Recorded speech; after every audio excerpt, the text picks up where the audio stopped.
Bonjour et bienvenue sur Passe D, le podcast roman qui parle de sport. Tu es intéressé par le sport ou simplement curieux de découvrir de nouveaux athlètes, de nouvelles disciplines ou encore de nouveaux projets sportifs en Romandie, tu es au bon endroit. Pour cet épisode, je suis avec Maxime. Maxime, comment vas-tu ? Ça va super. Petite précision, on va surtout parler de ce que les médias traditionnels normalement ne disent pas. Et c'est vraiment le but du podcast. Aujourd'hui, on retrouve un parapentiste, mais d'abord le générique.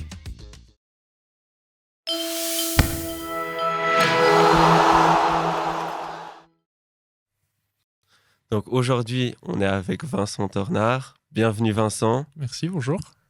Tu es pilote de parapente. Moi, j'ai fait des recherches sur ton sport. Et il y a une chose qui me frappe, c'est que c'est jamais le même nom qu'on donne à ton sport. C'est quoi le nom officiel de ta discipline ? Alors moi, c'est le parapente acrobatique ou accro. Ça dépend pour ceux qui sont plus dans le milieu ou pas. Mais de manière générale, c'est le parapente acrobatique. D'accord, ça clarifie tout. Parce que j'ai vu de tout, voltige, parapente, sportif, que sais-je. Donc c'est vraiment bien de clarifier tout ça. On va commencer par parler de tes débuts dans le parapente en général, pas l'acro-parapente. Ouais. C'est quoi ton premier vol ? Qui t'y a mis ? Alors mon premier vol, je dois avouer que je ne me rappelle pas. Parce que c'est mon père qui m'a pris en biplace. Donc ça, c'est de voler à deux. Et j'avais 2 ans à ce moment-là. Du coup, je me rappelle plus trop. Mais apparemment, j'ai adoré vu que j'ai voulu continuer. Et après, on a fait plus ou moins 500 biplaces avant que je puisse voler tout seul. Du coup, ça devait être bien, je pense. Mais je me rappelle pas. Voilà. Tu sais si c'est commun à beaucoup de tes collègues de faire son premier vol sans s'en rappeler ? Parce que moi, je trouve ça que c'est assez unique, finalement. Dans les pilotes qui volent à très haut niveau, il y en a beaucoup. Il y en a quelques-uns qui ont commencé très jeunes, aux alentours de 2-3 ans ou 5 ans. Aussi la même chose avec leur papa ou leur maman en tandem. Et je pense que ça aide à créer un feeling dès le début de sentir la voile, d'être attiré par un truc qui vole en fait. Et donc j'en profite direct. Et ton père, donc c'est quoi qui l'a initié à en faire ? Son père aussi ou... Non, alors le parapente c'est une discipline qui est assez récente. C'est arrivé dans les années 80 par là. Et du coup, c'est un truc neuf qui arrivait comme ça et ils étaient jeunes à cette époque-là. Du coup, ils se sont dit, oh, c'est trop bien, on peut voler. Du coup, ils ont juste essayé, mais il n'y avait pas du tout de formation, il n'y avait pas de... Le matériel, c'était bancal. T'as acheté ton matos et t'allais voler ? Ouais, mais même pas, parce que c'était pas du matos qui était sur le marché encore. Tu travaillais un peu avec des gens qui essayaient de fabriquer des voiles. Ouais. Et au tout début, c'était des parachutes. Donc pour sauter d'avion, qui se sont dit, oh, ça coûte cher de sauter d'avion, donc on va aller sur des montagnes, on va essayer de décoller des montagnes. Mais ça marchait pas trop, ça planait pas, et du coup, ils testaient un peu. Il y a des gens qui arrivaient, qui étaient là, moi j'ai une idée pour essayer de faire voler mieux. Du coup, ils se retrouvaient avec une voile qui potentiellement volait mieux, mais ils essayaient, ils savaient pas. Et du coup, c'était vraiment le début du parapente. Et lui, il a commencé à cette époque-là, quand ils avaient entre 18 et 25 ans à peu près. Incroyable. Et du coup, c'était toute une équipe de potes vers Charmey où ils ont commencé comme ça. Et après, ça s'est professionnalisé, ils ont eu des licences et des voiles qui volent de mieux en mieux. Et puis maintenant, on a des voiles qui volent vraiment très très bien et tout est calculé, tout est précis. Et, voilà. Top. Et puis tes premiers vols, c'était où ? C'était toujours au même endroit ? Vous voyagez avec le parapente ? Non, alors mes premiers vols en biplace, du coup, c'était à Charmey, où j'habite et où je suis né. Et après, quand j'ai commencé à voler tout seul, je crois que mon tout premier vol, c'était à Rougemont, parce que l'école avec qui j'ai commencé, elle volait là-bas. Du coup, j'ai volé là-bas pour la première fois. Et après, j'ai beaucoup volé entre Charmey, Grand-Villard et Rougemont, ou comme ça. Et quelques fois sur Villeneuve-Sonchaux. Et je crois que c'est un petit peu tout. Il y a plus moche comme endroit pour ouais, c'est pour sûr, il y a pire. Et donc, à quel âge ton premier vol tout seul ? J'avais 14 ans. Waouh, ok. Et est-ce que c'était vraiment autorisé de Ouais. le faire Ok. Ouais, en gros, c'était juste au moment où la législation a changé. Avant, c'était 15 ans pour commencer la formation. Et c'est descendu à 14. Et j'étais sur la fin de mes 14 ans. Et du coup, j'ai sauté sur l'occasion pour aller faire des vols à 14 ans. Ouais, il n'a pas fallu te le dire 2 fois. Ah tu t'es non, lancé je comptais les jours et j'attendais. Je disais, allez, encore un petit peu. Et voilà. Et puis, tu te souviens de la première fois où tu as commencé à toucher un peu les ficelles ? Qu'est-ce que tu as ressenti ? Oui, je m'en rappelle vaguement. Mais après, il y a eu tellement de jours où j'ai passé juste à être sur l'atterrissage à Charmey, à juste jouer avec une voile sans décoller, à toucher des suspentes, la voile et tout ça, que du coup je me rappelle pas directement de la première fois, mais je me rappelle de tout le début avant que je vole directement moi, où j'étais en contact avec une voile, que je savais déjà comment ça marchait, je m'amusais, j'essayais des trucs. Et le tout début je me rappelle pas, mais disons, le tout premier gonflage ou le tout premier contact avec une voile, je me rappelle pas, mais le début dans son ensemble, ouais. Mhm. Et puis, tu évalues à combien d'heures de vol dans ta vie jusqu'à présent? Alors, Ça doit être dur à... Aucune idée. Alors, on a calculé plus ou moins sur 2023, je suis aux alentours de 500 heures en l'air. Mais ça, c'est qu'en 2023. Du coup, les autres années, j'ai volé un peu moins. Après, franchement, je pourrais pas dire, mais beaucoup. Juste pour me rendre compte, quand tu étais petit, par exemple, le week-end, t'allais voler tous les week-ends quand Alors, c'était possible avec la météo? Alors, pas forcément, parce que ça dépendait. Mon papa, il faisait des biplaces professionnels, du coup, il gagnait de l'argent avec ça. Du coup, quand il y avait des clients, bah, il pouvait pas me prendre. Et du coup, moi, j'avais aussi beaucoup de plaisir à juste jouer avec une voile au sol. Du coup, on a trouvé des toutes petites voiles, parce que quand j'ai commencé ça, j'avais 7 ans, 7-8 ans. Du coup, forcément, j'étais léger, donc il fallait des voiles adaptées et toutes petites. Du coup, j'avais des petites voiles et je jouais au sol juste pendant des heures et des heures, voire toute la journée, même toutes mes vacances scolaires, après l'école, le week-end, tout ça. Du coup, je volais pas, j'ai pas forcément tout le temps volé, mais j'ai tout le temps été avec un parapente, ouais. Et tes voiles, c'était toujours les mêmes ou tu changeais souvent? Non, je changeais parce qu'en fait, j'aimais bien tester un peu, voir les différences. Déjà, au début, j'étais attiré un peu par l'aspect technique de comment ça vole, pourquoi ça a ces caractéristiques-là, pardon, etc. Du coup, ça m'a tout de suite attiré de tester les différences. On avait 2 voiles qui étaient censées être les mêmes, mais qui n'étaient pas du tout les mêmes. Et du coup, j'essayais de comprendre pourquoi, de voir ce qui changeait, etc. Et non, c'était pas toujours les mêmes voiles. Et puis du coup, ça veut dire que quand tu grandissais, tu adaptais la voile que tu avais pour... C'est un truc de poids Ouais, en gros, plus on est lourd, plus il faut une voile qui est grande pour que la charge reste plus ou moins correcte. Et après, là, c'était vraiment pour jouer au sol. Donc, on a eu des petites voiles au début, une voile que d'ailleurs j'ai toujours. Et après, en grandissant, j'ai pu jouer avec des voiles un peu plus grandes sans que je me fasse arracher dès qu'il y avait un peu de vent et que pour que ce soit pas dangereux, en fait. Voilà. Parce que moi, j'ai remarqué en allant sur ton profil que tu mets ton poids au décollage. Parce que ça a un impact sur ton vol. Bah, en fait, ça a une indication pour savoir à peu près. Je vais rentrer un peu dans la technique, mais en gros, dans le parapente, on a ce qu'on appelle la charge à l'air. Donc ça, c'est le poids par rapport à la surface de la voile, donc le poids au mètre carré. Ok. Et en gros, plus ce chiffre est élevé, plus on va avoir une voile qui va vite et qui est nerveuse. Et du coup, ça a une indication, genre sur mon site, par exemple, j'ai marqué mon poids au décollage et la taille de ma voile. Et du coup, ça donne une indication aux gens qui veulent savoir cette valeur-là, de savoir à peu près par rapport à la vitesse de mes manœuvres et à la vitesse à laquelle je vole, savoir à quel niveau de charge à l'air je suis. Et puis, il y a un sens de mettre ça poids avant le décollage ou c'est juste... En fait, c'est on l'appellation. dit poids au décollage, c'est le poids qu'on a avec le matériel, etc. quand on est prêt à décoller. C'est pour ça qu'on met ça. Et je veux pas jouer à la devinette pour deviner ton poids, mais quand tu as tout le matos sur toi, c'est combien de kilos? Je compte 85, plus ou moins. Ok, et juste le matos? J'ai entre 15 et 17 kilos. Ah ouais, quand même. Voilà. Et tu les sens quand tu pars ou... Non, pas trop, parce que disons que dans ces 15-17 kilos, t'as la voile, t'as des habits et t'as tout plein de choses que t'as sur toi, donc tu les sens pas. Et après, quand tu lèves le matos comme ça, tu sens que ça pèse quand même son poids. Et tu te dis, j'ai pas envie de marcher avec trop longtemps. Du coup, tu le sens quand même, mais quand tu décolles, pas trop. Parce que dès que ta voile elle est gonflée, elle va prendre en charge une partie du poids, donc le matériel, tu le sens presque plus. Et après, c'est juste courir, tu cours 15 mètres et après, t'es en l'air. Donc, ça va.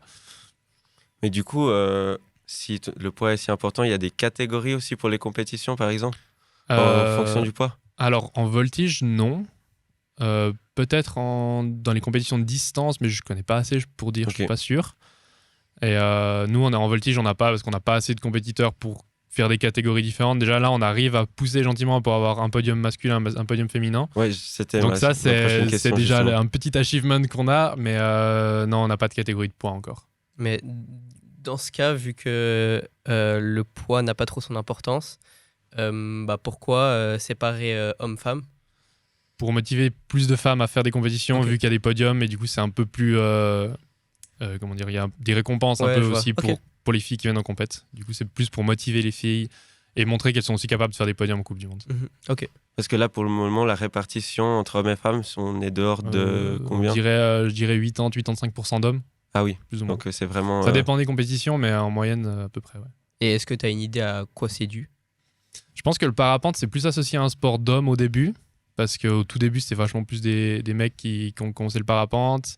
Mais là, ça s'ouvre de plus en plus. Et après, la voltige en particulier, c'est un sport qui demande beaucoup de temps, qui demande quand même une bonne condition physique et tout ça. Et du coup, je pense que ça fait peut-être un petit peu peur certains mecs aussi, mais surtout aux femmes qui réfléchissent peut-être un peu plus aux choses débiles à faire dans la vie que les hommes. Ouais, on voit tous les pages Instagram Why do women live longer? Donc, ouais, exactement. Voilà, c'est exactement ça. C'est tout à fait le concept. Est-ce que tu penses que une séparation en deux catégories, elle créerait plus de présence féminine? Je pense, ouais.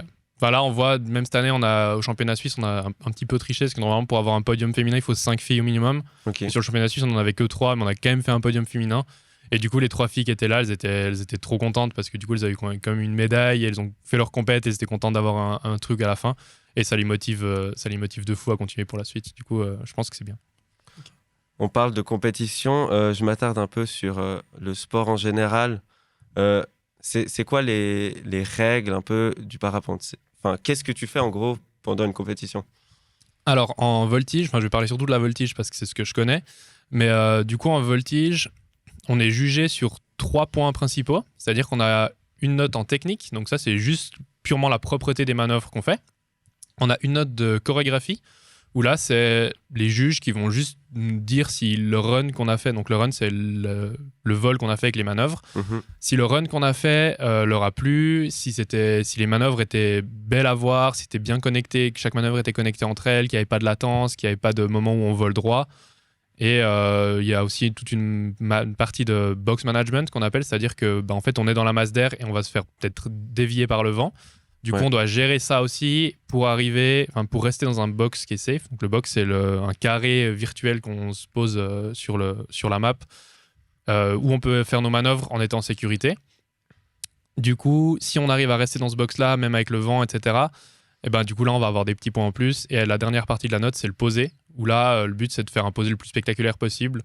Donc, ceux qui ont déjà vu un peu des vidéos, peut-être, ou quoi, vous avez vu les gens qui d'un coup envoie un énorme virage pour descendre très très vite contre la planète, venir toucher un bout de la voile dans l'eau, et après essayer de poser sur le radeau, soit en faisant encore une vrille, comme on appelle, c'est genre on vient décrocher un côté de la voile et ça fait faire un 360 et on pose debout au milieu du radeau, et là ça fait un maximum de points. Et tu parlais de cette limite à pas dépasser.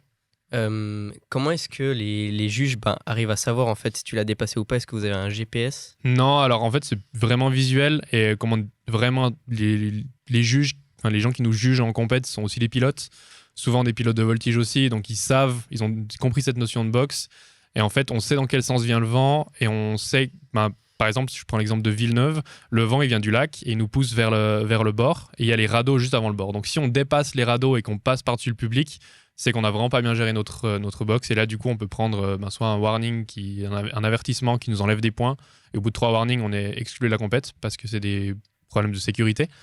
Et si ça va dans l'autre sens, c'est juste qu'on n'arrive pas à revenir, et du coup on n'a pas bien géré notre box non plus.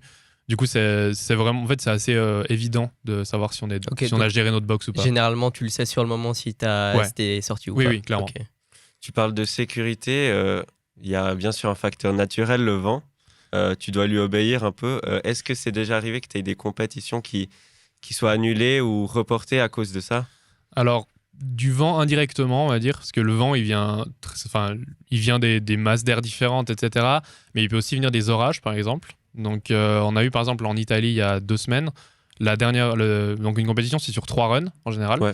Et le dernier run des 3 a été annulé parce qu'il y a un orage qui nous arrivait dessus, et du coup, ça a fait tourner le vent dans complètement la direction opposée, et on est passé de 15 km/h à 60.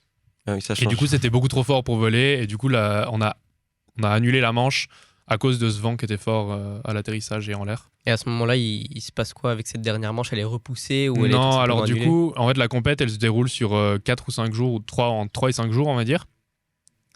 Et si on doit annuler un run, et qu'on est à la fin de ces 5 jours de compète, juste il est annulé, c'est pas grave. Et pour ça, on a tout un règlement pour les compètes, etc. Et dans ce règlement, c'est écrit que pour les manches, en tout cas de Coupe du Monde, il faut au minimum un run sur la compète pour la valider. Donc si on arrive à faire un run, après, même si les 2 autres sont annulés pour la météo, pour X ou Y raison, ça compte quand même, ça nous ramène quand même des points. Du coup, c'est... Voilà. Ok. Puis du coup, c'est quoi un peu la limite maximum à pas dépasser en termes de vent ou les conditions parfaites? Alors ça va dépendre vachement du niveau des pilotes, parce qu'un débutant, il va voler jusqu'à 10-15 km/h, et à partir de là, ça va devenir un peu limite pour son niveau technique pour décoller et atterrir. Et après, les pilotes pros, nous, on peut voler jusqu'à, je dirais, peut-être 35-40 km/h de vent, parce qu'on sait gérer, parce qu'on est peut-être plus habile, on a volé des voiles qui vont plus vite aussi. Mais ça reste d'aller chercher la limite, et en général, on essaie de rester quand même le plus loin possible de cette limite. Et après, du coup, le vent, quand on est en l'air, en soi, ça change pas grand-chose. S'il y a vraiment beaucoup de vent, on va peut-être aller en marche arrière, mais c'est pas très agréable, mais ça va. Pause en marche arrière, c'est pas fun, mais disons que c'est gérable. Et après, le problème, c'est quand on est proche du relief, le vent, en fait, il va s'enrouler autour des arbres, autour de la montagne, autour de n'importe quoi, et ça va nous créer ce qu'on appelle des rotors, ou des parties qui sont sous le vent. Et du coup, là, ça fait de l'air qui est très, très turbulent. Et comme nos parapentes, c'est du tissu et ça ressemble un peu à des t-shirts, au bout d'un moment, ça peut se plier, ce qu'on appelle les fermetures ou quoi. Et si ça arrive et qu'on est proche du sol, ça peut être vraiment dangereux parce que ça nous fait juste descendre, quoi. Donc, on peut soit se mettre dans les arbres, soit pire, s'impacter directement sur le sol. Du coup, on évite de voler trop proche du relief quand il y a beaucoup de vent. Et de manière générale, on évite d'aller dans ces parties qu'on appelle sous le vent. Parce que du vent, il y en a presque tout le temps dans le ciel. Du coup, il faut toujours faire un peu attention de quelle direction il vient. Et on sait qu'on va pas se mettre sous l'autre côté de la montagne où c'est sous le vent, quoi. Et puis, tu peux décoller toute la saison ou l'hiver, tu peux pas parce que les conditions sont pas les optimales finalement? Alors ça va dépendre vraiment des endroits. Il y a certains spots où ça vole toute l'année. Il y a certains spots où l'hiver, c'est pas accessible parce que soit la route est fermée, Donc c'est plus un problème avant le décollage que... Décoller, en fait, on peut décoller toute l'année. Même l'hiver, s'il y a trop de neige, on peut décoller à ski. Du coup, c'est vraiment... le parapente, pour ça, c'est vraiment polyvalent, donc c'est trop cool. Mais après, c'est plus au niveau de l'accès au site qui peut être problématique ou pas du tout. Enfin, après, on peut toujours monter soit en pot de phoque, soit à pied l'hiver ou n'importe et décoller. Mais après, voilà, si on veut monter en voiture ou en cabine, certaines installations sont ouvertes que l'hiver ou que l'été. Et du coup, voilà. Mais on peut voler toute l'année en parapente. Puis c'est quoi les meilleurs spots dans le monde pour décoller? Ça dépend les pratiques qu'on fait, en fait. Pour la voltige, je dirais que c'est Orgagna en Espagne. Et du coup, ça, c'est dans les Pyrénées, assez proche de l'Andorre. Et du coup, ça, c'est un site où il y a des ascendances thermiques. Donc ça, c'est de l'air chaud, en fait, qui monte parce que le soleil chauffe la montagne, ça crée des bulles d'air chaud. Et du coup, c'est un spot connu par tous pour la voltige, ouais. Ok. Et du coup, nous, on se met dans ces bulles d'air chaud qui montent et ça nous permet de décoller et de faire en fait des runs sans jamais reposer. Donc, on économise tout le temps où on pose, où on plie, où on remonte. Et du coup, ça fait qu'une journée là-bas, ça correspond à peu près à une semaine d'entraînement dans les Alpes. Du coup, c'est super rentable pour nous et tous les meilleurs pilotes de voltige au monde, on va là-bas tout l'été pour s'entraîner et faire un maximum de volume. Donc, tu voles et tu ratterris pas pendant des heures? Voilà. En fait, pendant des heures, il faut pas pousser non plus parce qu'à un moment, physiquement, on est mort. Mais en disant qu'on arrive à faire des vols qui durent 1 heure, 1 heure et demie, voire 2 heures. Incroyable. Et après, quand on en a marre, on va reposer. On fait une petite pause de 30 minutes, 1 heure. On redécolle et on refait 1 heure et demie en l'air.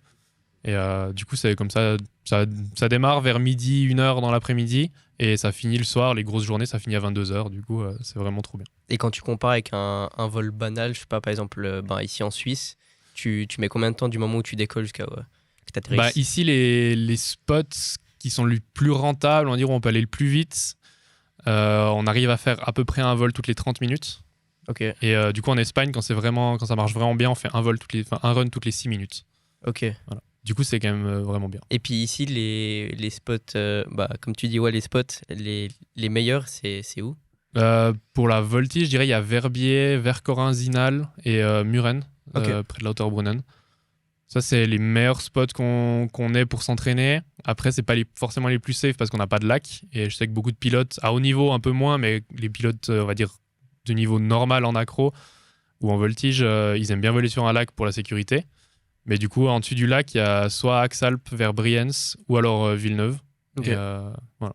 Parce qu'il y a des caractéristiques spéciales de ces endroits, un vent ou simplement le relief. Je dirais l'infrastructure est cool parce que tu as des navettes qui montent, donc pour remonter au déco, c'est facile. Et il y a presque tout le temps des bateaux sur le lac pour la sécurité. Du coup, même s'il se passe quelque chose et que du coup, on a des parachutes de secours en parapente, évidemment. Et du coup, si on doit tirer le parachute de secours, on pose dans l'eau, donc on est en sécurité, on sait qu'on se fait pas mal. Et du coup, ça, c'est des spots qui sont bien appréciés en général des pilotes qui veulent progresser. Et voilà. J'aimerais revenir vite fait sur le spot en Espagne. Ouais. Du coup, toi, tu t'y rends souvent? Tu y es régulièrement? Tous les étés, ouais. Donc tu te fais ton été là-bas? Ouais, là, cette année, je suis parti le 25 avril, je crois. Ok. Et je suis rentré juste avant la compète à Brienz, donc aux alentours du 23 juillet. Et après, j'y suis retourné pour 10 jours. Et je suis rentré juste avant de partir en Italie, là, c'était quoi, début août, par là. Et ouais, du coup, ça fait des bonnes sessions d'été là-bas. Et on est tous les potes avec tous les pilotes de Coupe du Monde. Et du coup, c'est trop cool, quoi. Justement, tu parles de tes potes. Pour moi, ce sport, il a quand même une image de sport ouais, sport de potes, sport de copains. Comment ça se passe avec les autres pilotes en compétition? Bah, en fait, c'est toujours ultra bonne ambiance. On a très rarement des problèmes entre nous. Et si des problèmes, on se dit on se parle et après, ça passe. Mais en fait, ouais, on est vraiment une grande famille de potes et on s'entraîne tous ensemble.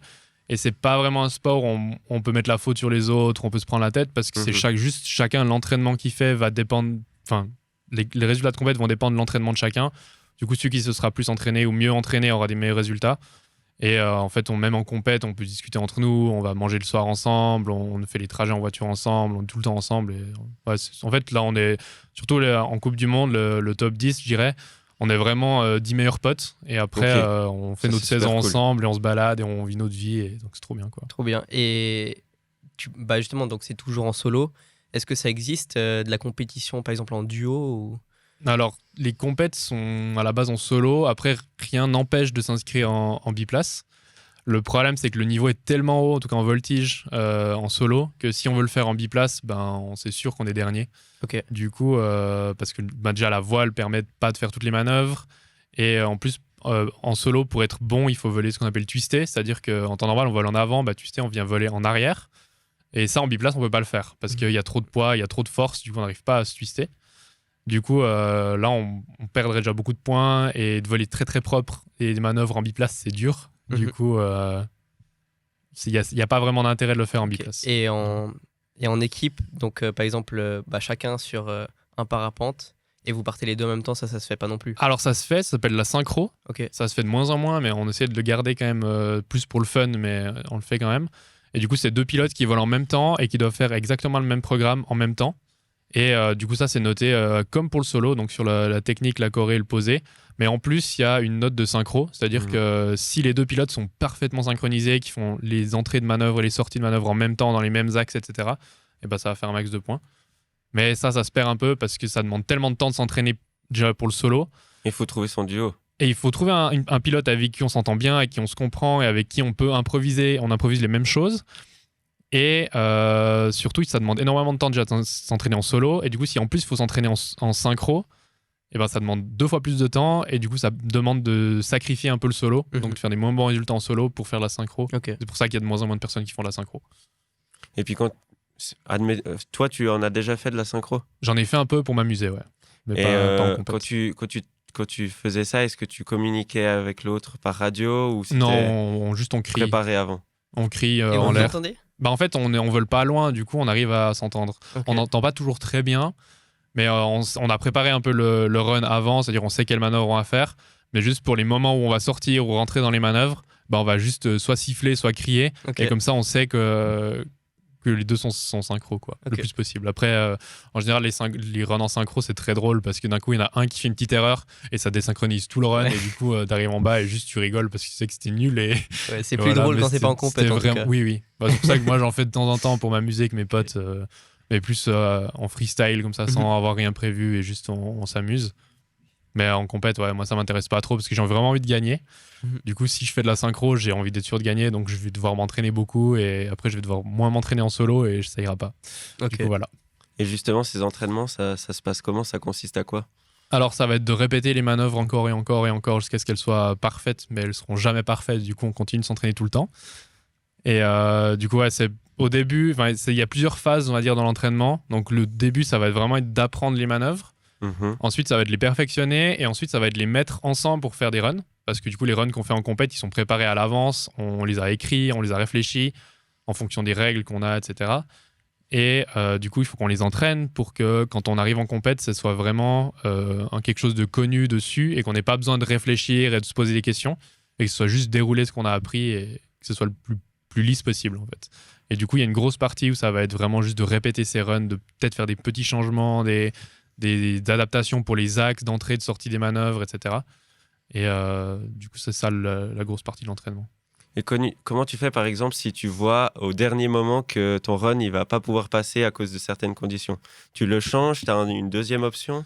Alors, ça dépend des pilotes. Moi, je fais en général un plan A, un plan B pour les compètes parce que le gros truc qui change entre les spots, c'est l'altitude. Ok. Du coup, par exemple, en Italie, d'un coup, on arrive avec, on va dire, un run de 7 tricks, donc 7 manœuvres.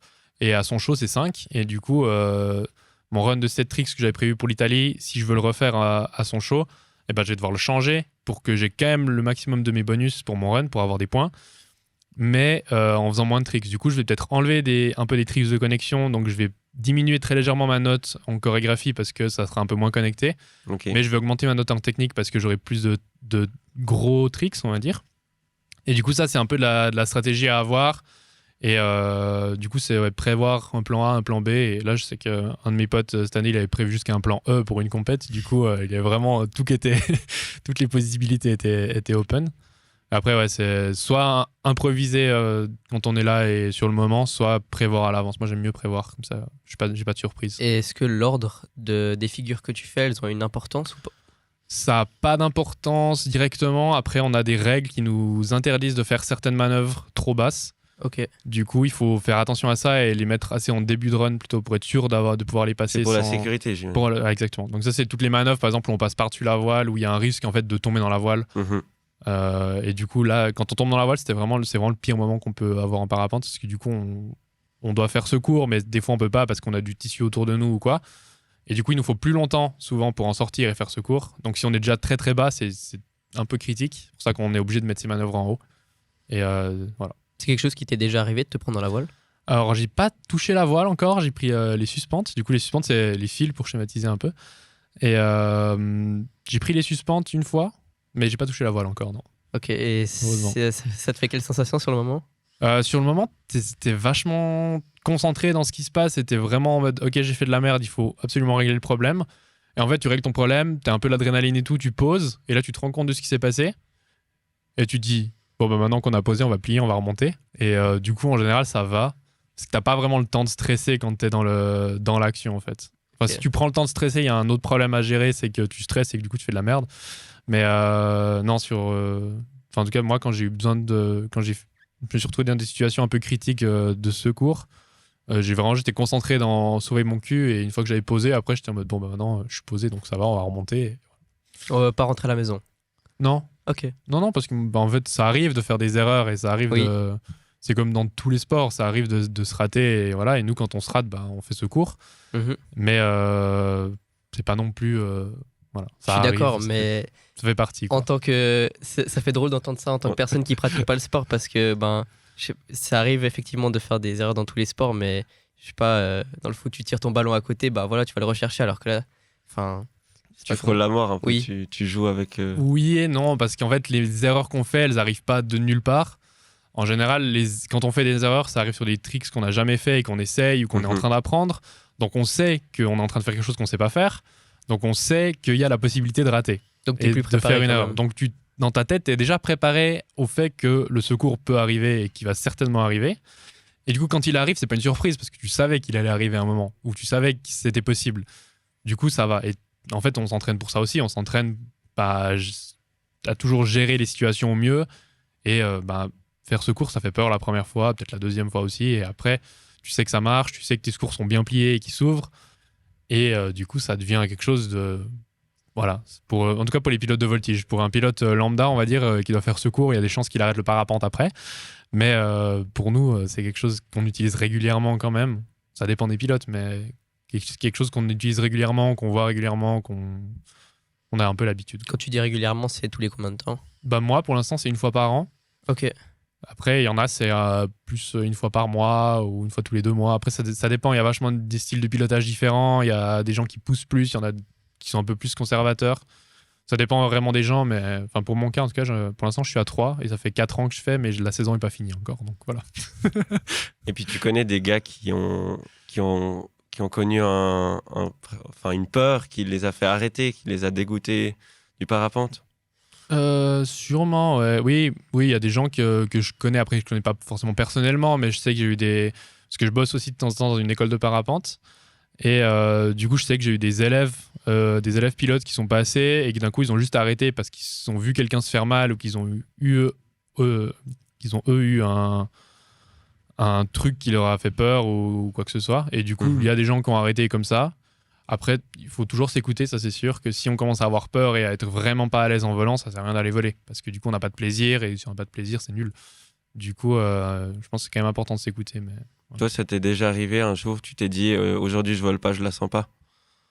Pas parce que je la sentais pas. Il y a des vols où tu te dis j'ai pas envie d'y aller. Ok. Et du coup, souvent quand c'est ça, j'y vais pas ou j'y vais mais je fais pas de manœuvre ou je fais pas de trucs. Donc ça t'arrive encore de voler classique? Ouais, ça m'arrive. En fait, j'essaye de voler le plus possible pour le plaisir. Après, quand je dois m'entraîner, des fois, t'es obligé de te forcer. C'est comme dans tout. Et quand ton sport devient ton métier, je pense que tu perds un peu la partie plaisir à 100%. Mais il y a des jours où juste t'as pas envie et tu te forces à y aller parce que t'as les compètes qui arrivent, t'as des sponsors derrière toi et des choses comme ça.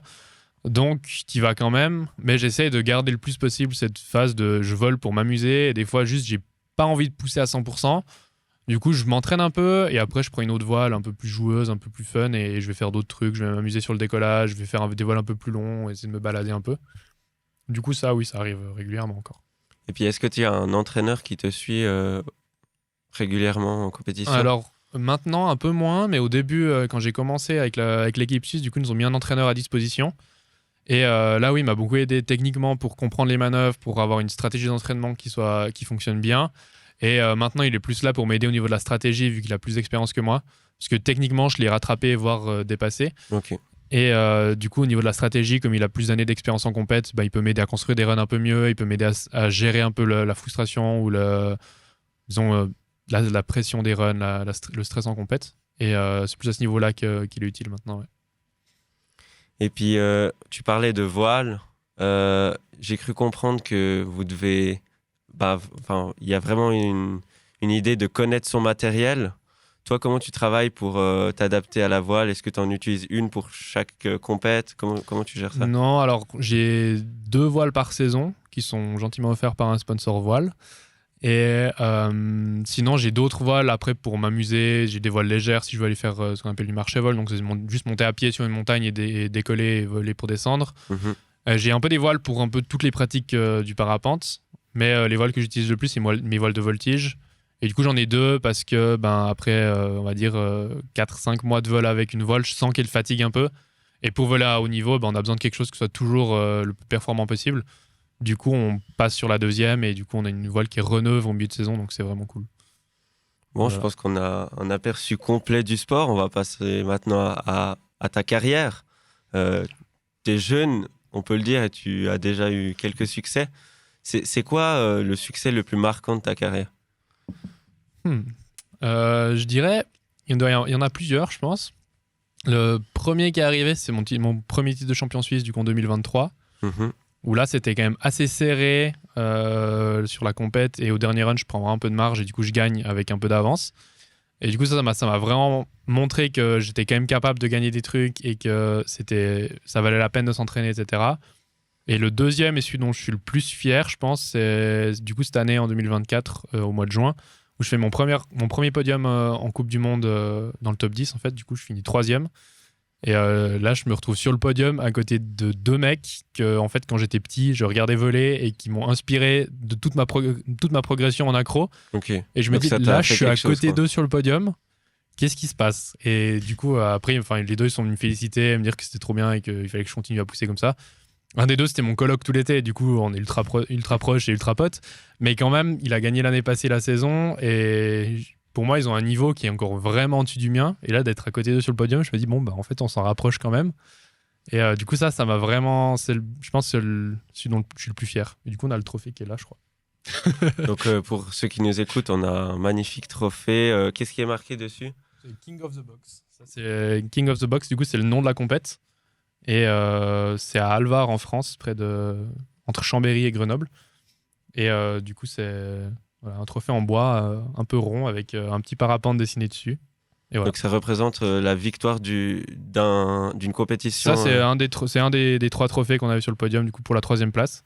Et du coup, le premier, je crois qu'il y a un petit 1 dessus, un petit 2 pour le deuxième et un petit 3 pour moi. Et voilà. Du coup, ça, c'est ce qui me rend le plus fier à l'heure actuelle de ma carrière en parapente et tout ça.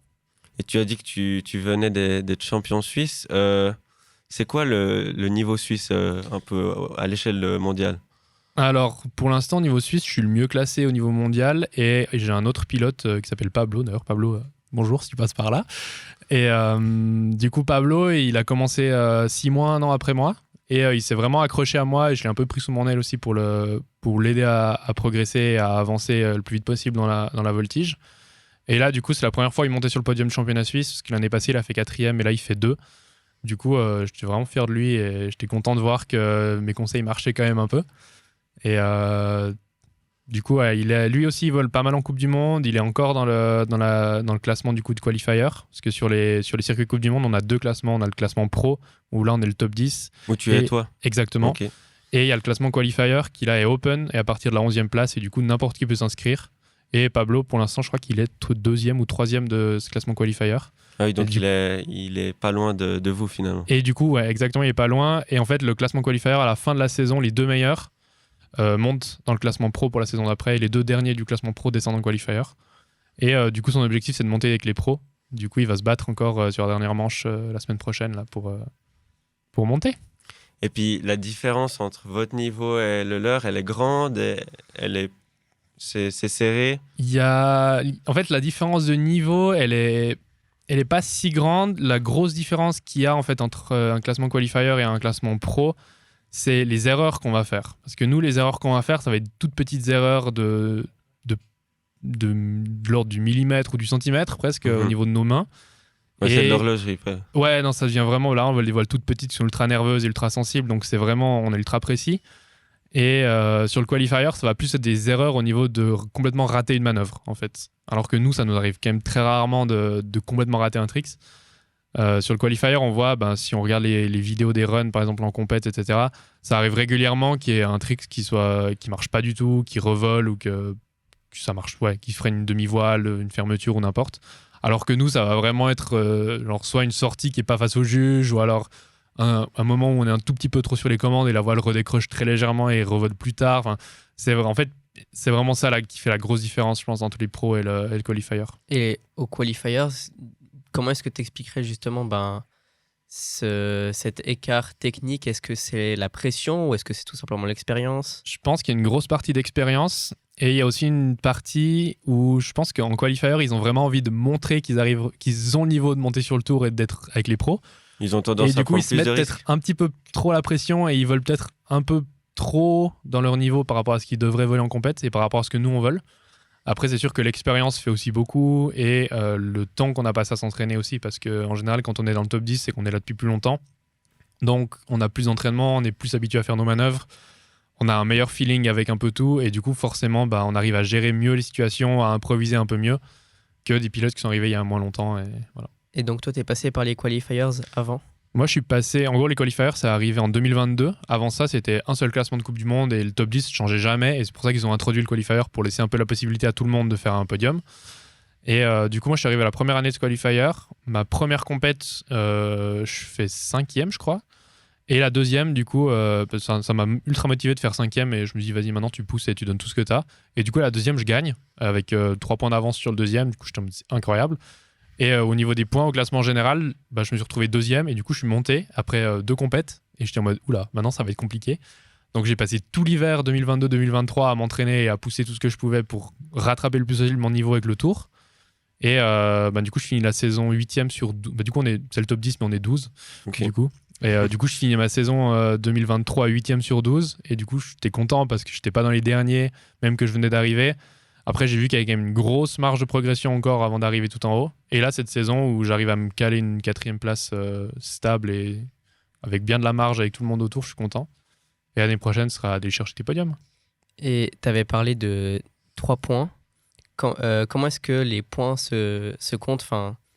En général, le point total que tu atteins en fin de compétition, il est à combien?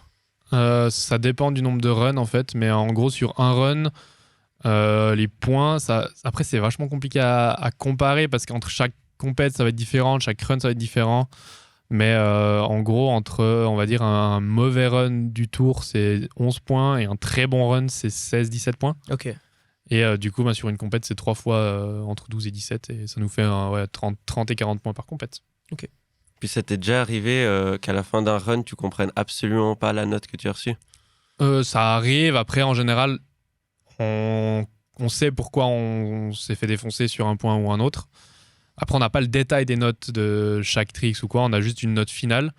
Et du coup, si on comprend vraiment pas, on compète. On a ce qu'on appelle des comités de pilotes.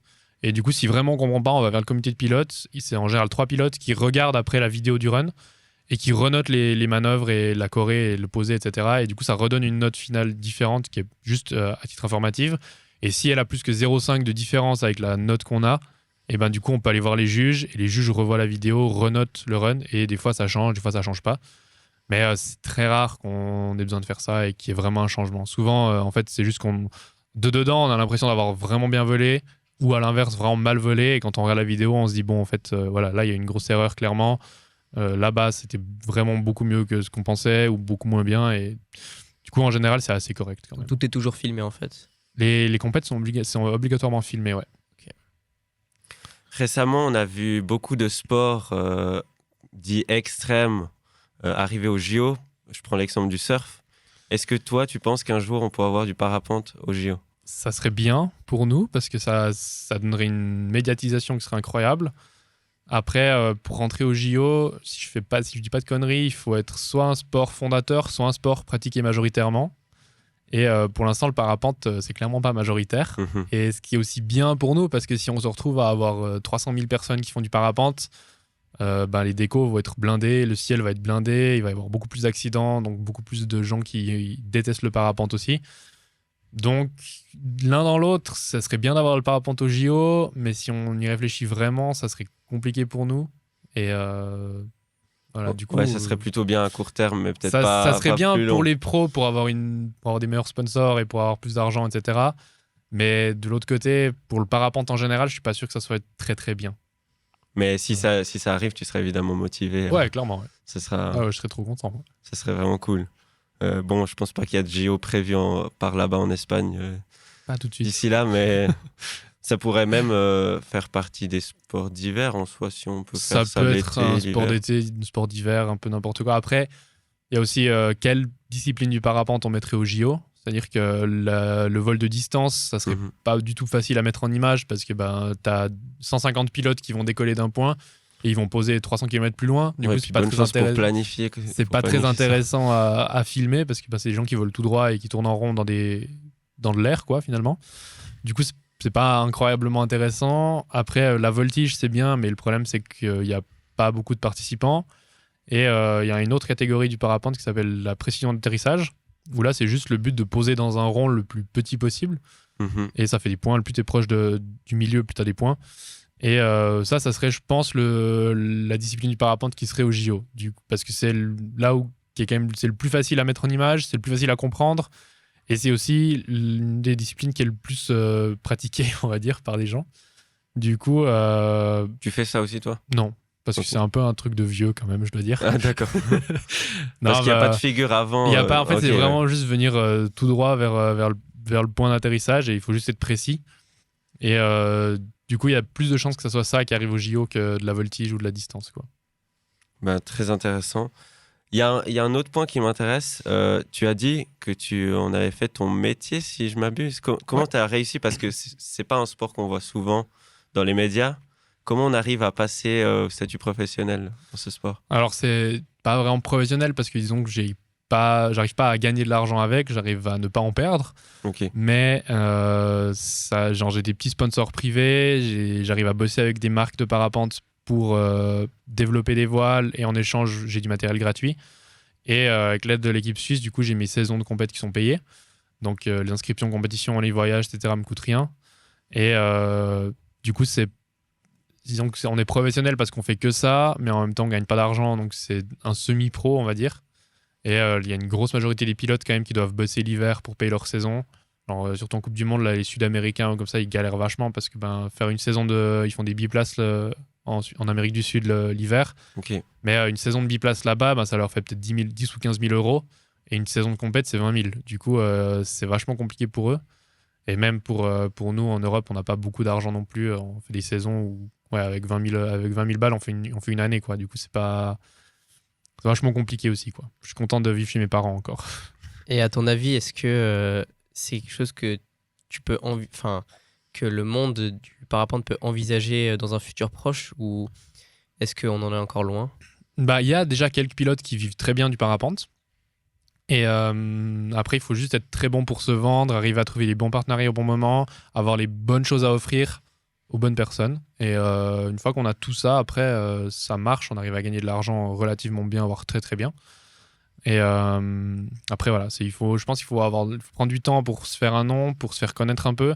Et une fois qu'on est un peu une star dans le monde du parapente ou une légende, bah après, là, ça devient beaucoup plus facile parce que quand on a des gros réseaux, quand on connaît beaucoup de monde, on arrive à discuter avec plein de marques, et bah forcément, après, ça fait monter notre valeur et on arrive à se vendre un peu mieux. Donc, c'est principalement des sponsors plutôt que des recettes de compétition. Oui, les compétitions, ça paye vraiment pas bien. Ok. Est-ce que toi, par exemple, tu donnes aussi peut-être des cours ou tu fais des vols biplaces pour gagner de l'argent? Alors, je fais pas. En fait, il faut des brevets, des licences pour ça. Du coup, ça prend du temps, ça coûte cher. Du coup, la licence biplace, elle est en projet pour cet automne. Mais Ok. ça demande de prendre du temps, de faire genre que ça pendant presque 3-4 mois. Du coup, bah, forcément, quand je m'entraîne à côté, j'ai pas le temps.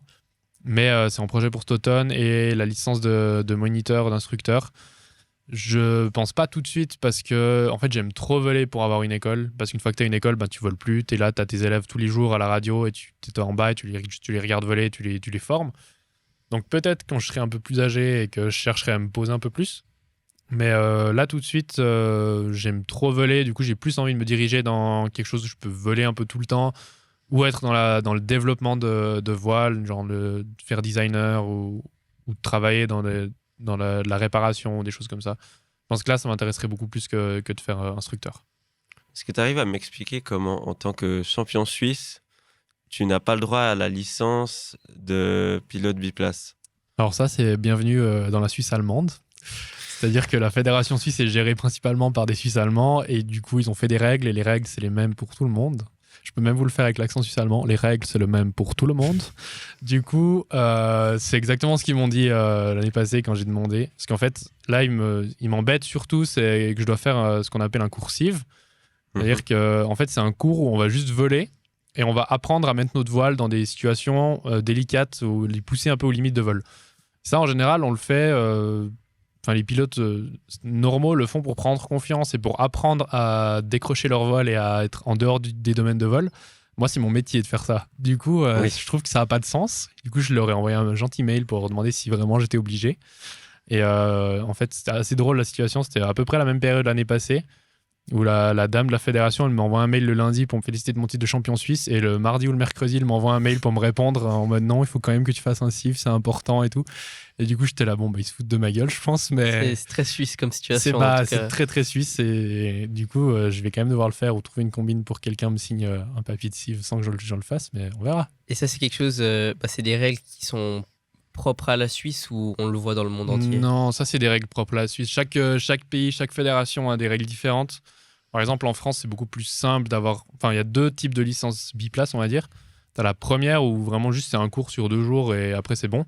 Et la deuxième où en fait, tu peux pas être biplaceur pro, c'est-à-dire que tu peux pas prendre des clients et leur facturer le vol si t'es pas moniteur. Du coup, tu dois faire un monitorat qui dure 1 an et demi.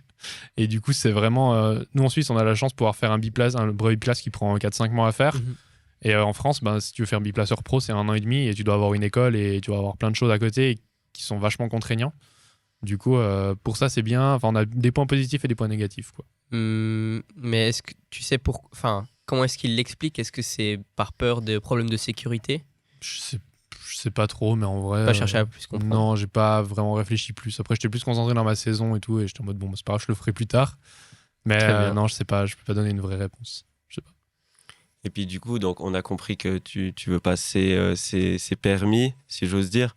Ça, c'est un peu sur le plan hors compétition. Pour ce qui est de la compétition, c'est quoi tes projets un peu pour le futur? Du coup, pour la saison 2025, j'aimerais bien mettre plus, genre faire des podiums un peu plus régulièrement en Coupe du Monde, refaire champion suisse évidemment, Et là, du coup, je pense que l'émission sortira après, mais il y a les championnats du monde qui vont arriver du coup mi-septembre. Et là, j'aimerais bien faire un podium, ça serait vraiment incroyable. On verra, je sais pas encore quels pilotes vont y aller ou pas. Du coup, si les pilotes très très bons viennent pas, ça m'arrange parce que ça me permettrait de faire une médaille au championnat du monde, ce qui serait vraiment cool. Mais je verrai, de toute façon, je vais tout donner, on verra bien. Alors, je te confirme que l'émission sortira après, mais si on veut regarder les résultats, où est-ce qu'on peut les trouver ? Alors, les résultats des compètes, on les a en direct sur le site de l'Acro World Tour, donc acroworldtour.com. Et on a une petite, en bas de la page, on a un petit menu qui est écrit résultats, et du coup, on clique dessus, et là, on a les résultats des saisons précédentes, de la saison en cours, et des compètes. S'il y a une compète en cours, ça va être affiché sur la page d'accueil. Et sinon, on peut chercher toutes les compètes de la saison, et on a les résultats, les détails de chaque pilote par run, avec la liste des manœuvres et tout ça. Voilà. Et puis, moi, quand je rencontre des sportifs, j'aime bien leur poser cette question, c'est quoi ton rêve ? D'être champion du monde, je pense, et d'arriver à en vivre et à créer une vraie vie autour de ça. Et ça te semble atteignable dans les prochaines années ? J'espère, ouais. Je vais tout faire pour. On te le souhaite en tout cas. Si on veut te retrouver et te suivre assidûment, comment on fait ? Alors moi, je suis vachement actif sur Instagram, du coup, @tornarvincent, TORNARE. Et sinon, un petit peu sur Facebook. J'ai aussi une chaîne YouTube, mais il n'y a pas grand-chose dessus pour l'instant. Mais ouais, principalement sur Instagram. Et voilà. Très bien, on te remercie beaucoup. Merci à vous. S'il y a des athlètes qui souhaiteraient participer à cette interview, vous pouvez évidemment nous contacter. Le mail, il est dans la description. Pour ce qui est des viewers, vous nous retrouvez sur Spotify, sur YouTube, mais aussi sur Instagram pour avoir nos actualités. On remercie nos invités. Vincent, merci. Merci à vous. Maxime. Plaisir. La technique et le restaurant Al Cilento à Montreux pour leur soutien. Et on se dit à la prochaine pour un super épisode sportif. Salut. Et abonnez-vous.